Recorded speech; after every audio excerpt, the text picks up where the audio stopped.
James chapter 3 verse 8 tells us, "But no one can tame the tongue." It's amazing to see some of the animals humans have learned to train and the extent to which they have trained them. James chapter 3 verse 7 says, "For every species of beast and bird, of reptile and sea creature can be tamed and has been tamed by humankind. But there is something we just cannot tame." All of us have trouble getting a little thing called the tongue under control. Now James 3 and 8 tells us, "But no one can tame the tongue. It is an uncontrollable evil full of deadly poison." The question is why? Why can't we tame the tongue? Well, because while our words, as we say, may be on the tip of our tongue, they originate from deep within us. Matthew 12:34 says, "For out of the abundance of the heart, the mouth speaks." Now, based on what's in our heart, the tongue can be used for both good and evil.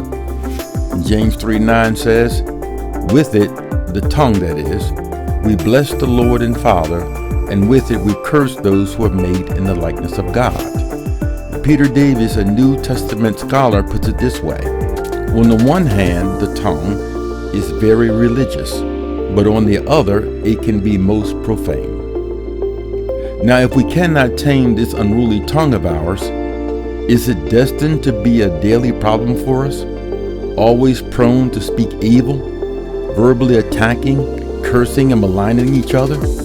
We see and hear this happening on a daily basis nowadays.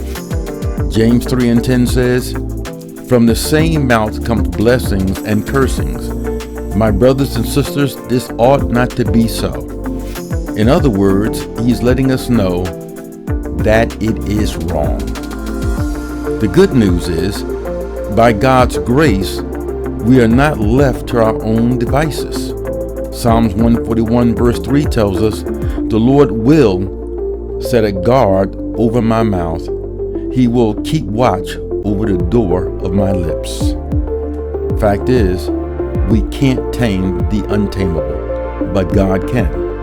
To quote a prayer by Dave Brennan, "Lord, my mouth sometimes speaks words that don't honor you.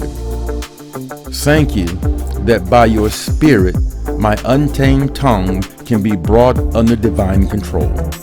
Please guard my mouth today."